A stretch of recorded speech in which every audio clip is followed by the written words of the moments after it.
Eder, Mac, Pallister. Pensi io quante domande che ho. Siamo a 3 anni quasi. È una cosa allucinante. Vivere, stare in casa, vedere le cose, gli armadi con i suoi vestiti, con le sue cose, andare avanti. Io sono arrivato al punto in cui devo giustificare i miei alibi. È una cosa allucinante, ti dico sinceramente.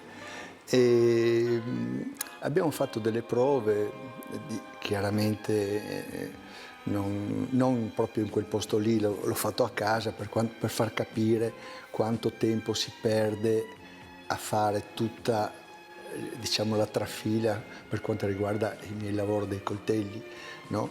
E perciò la filatura, la refilatura, cioè ogni coltello passa nelle mie mani 6 volte. Perciò adesso, oggi come oggi, ho una mole di lavoro esiguo, quella volta ne avevo parecchio.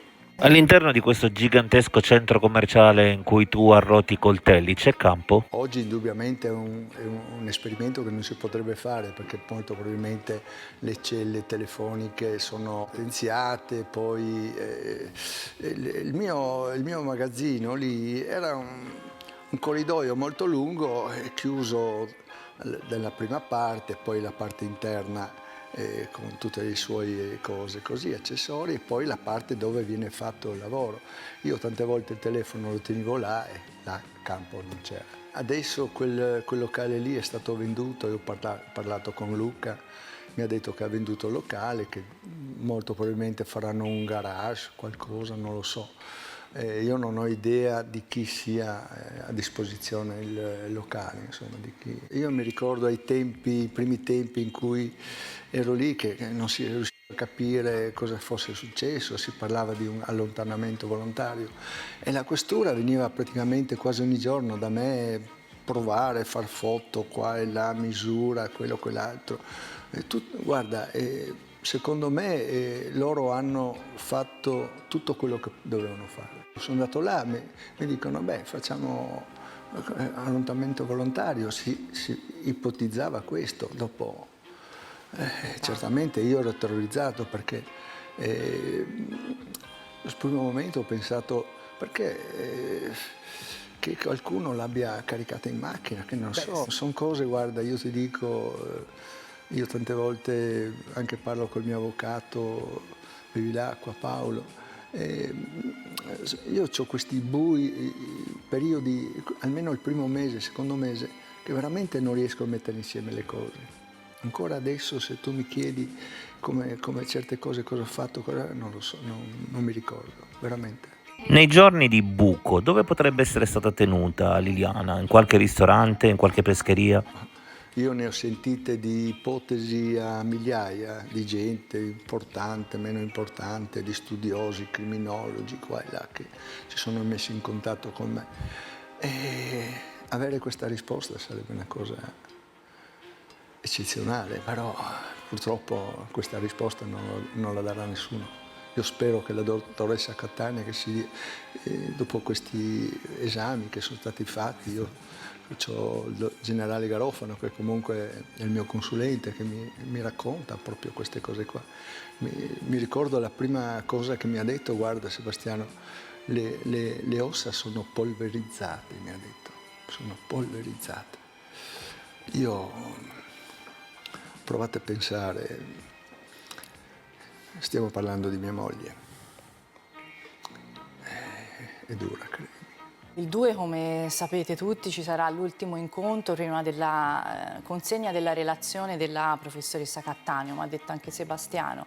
Vorrei tranquillizzare, non lo tranquillizzo sicuramente, però comunque le ossa di Liliana erano osse intatte che ci sono state mostrate, e per questo è venuta fuori la chiara visione di quella rima di frattura della seconda vertebra toracica, ecco. Liliana, purtroppo, Sebastiano, come sai, la bara non era zincata, per cui il corpo ha potuto parlare molto poco alla seconda autopsia, però da quello che per la parte scheletrica le ossa erano intatte, ecco, questo ve lo confermo. E poi il quadro delle lesività, come sappiamo, è distribuito e per morfologia è molto diffuso e questo ovviamente, vedendo la pulizia del corpo di Liliana, mani pulite, volto pulito, vestiti puliti, difficilmente, e questa è un'evidenza chiara, è spiegabile con una caduta accidentale. Quindi vediamo quella che sarà ovviamente l'interpretazione della professoressa Cattaneo, che credo ci anticipi qualcosa subito lunedì. Non c'è crisi cromatica, sono intatte, lei era lì veramente molto probabilmente dalla notte precedente. La professoressa Cattaneo, vorrei precisare, non si è mai espressa, ovviamente per adesso, né sulle spiegazioni che darà sulle lesioni e né tanto sull'epoca della morte, quindi su questo noi veramente non sappiamo niente e lo sapremo anche noi lunedì. E vorrei aggiungere anche che verrà anche aggiunta la consulenza, la relazione del professor Vanin sulle temperature, che anche quella sarà ovviamente molto importante per la relazione con la conservazione del corpo. Non volevo dire che le temperature, cioè attendiamo la relazione anche del professor Vanin su questo, delle temperature. Sapete qual è la nostra idea ormai da sempre? Per noi Liliana non è impossibile sia stata in quel boschetto per 20 giorni, questo siamo stati noi. Secondo me queste sono risposte che non verranno mai fuori, secondo me, anche perché non credo che Liliana sia uscita di casa per andare a suicidarsi, probabilmente non lo so cosa può essere successo. Tutta una serie di incongruenze, cioè il cibo che ha mangiato, i peli, la ricrescita e tutte queste cose qua, che comunque fanno il conflitto sia in una parte sia nell'altra. Questo è un dilemma che comunque io spero di avere delle risposte. Questa è la chiave. Claudio dice di essere orgoglioso di essere un bersagliere. È quello che dice Claudio, sono cose sue, indubbiamente quello che conta è quello che la procura ascolta. Bisogna vedere un po' tutto l'insieme di quello che è successo in quel giorno lì, cioè i vicini di casa che sono di casa mia con stratagemma, che non mi hanno informato che Liliana era scomparsa, che avevano avuto un contatto con Sterpin. Queste sono cose che bisognerà cercare di capire il perché, che scopo avevano di fare. Alle 7 di sera, alle 19 di sera i miei vicini mi dicono andiamo in questura a fare alle 7 di sera. No, assolutamente no, cioè, non avevo, ma neanche minimamente non pensavo che fosse successo qualcosa a Liliana. A volte succedeva dire delle cose che adesso magari avrò detto in una maniera, avrò detto un'altra perché il tempo è passato e certe cose sono in una confusione totale. Certamente poi gli inquirenti che sono venuti da me hanno guardato la casa, si è parlato di più del meno, di tutte le cose qua e là. È partita l'idea, cioè non l'ho detto io certamente, però che fosse un allontanamento volontario. Quindi tu alle 7 non eri preoccupato? No, assolutamente. Ti dirò di più che ci ho pensato molto a questo. E a un certo punto, se fossi rimasto solo, che magari i vicini non sarebbero venuti, a un certo punto io a una certa ora avrei chiamato il fratello. Io ho sempre pensato questo. Dico al fratello, guarda che Liliana non è tornata a casa, qua e là, sai qualcosa, qua e là, una roba e l'altra. Dopo evidentemente sarei andato in questura a fare. Gabriella ce l'ha un po' con te. Parlare di questo mi trovi in grande difficoltà, perché non riesco a mettere insieme. Bisognerebbe analizzare tantissime cose. Io mi domando, sto signor Sterpin, come si permette? Come si permette? Sterpin dice che ormai Liliana aveva scelto lui. Trovo quasi un'offesa questa domanda, perché cioè, è come per dire, no, chissà che magari ti... Guardi, io di quello che dice Sterpin non credo assolutamente niente. Hai mai pensato che Sterpin possa essere il killer? Sì, ma ci saranno momenti in cui potremo anche parlare di questo. Per esempio i suoi messaggi, aspetto solo un segnale, qualunque cosa sia, ne parleremo dopo. Sono cose strane.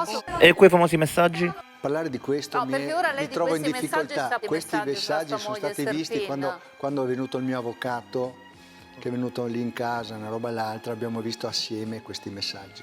La nostra vita di 32 anni insieme è dimostrata dalle migliaia e migliaia e migliaia di foto, viaggi, tutto quello che abbiamo fatto.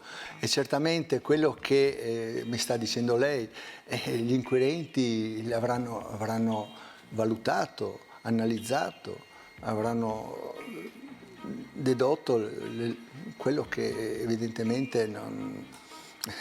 Innanzitutto sono molto contenta di aver sentito che Sebastiano, anche lui non crede al suicidio e questo mi fa molto piacere. E dell'allontanamento Avevamo dei progetti e sono stati sentiti questi nostri amici del Brasile. Noi in febbraio dovevamo andare in Brasile. Esatto. Avevamo già parlato con l'agenzia.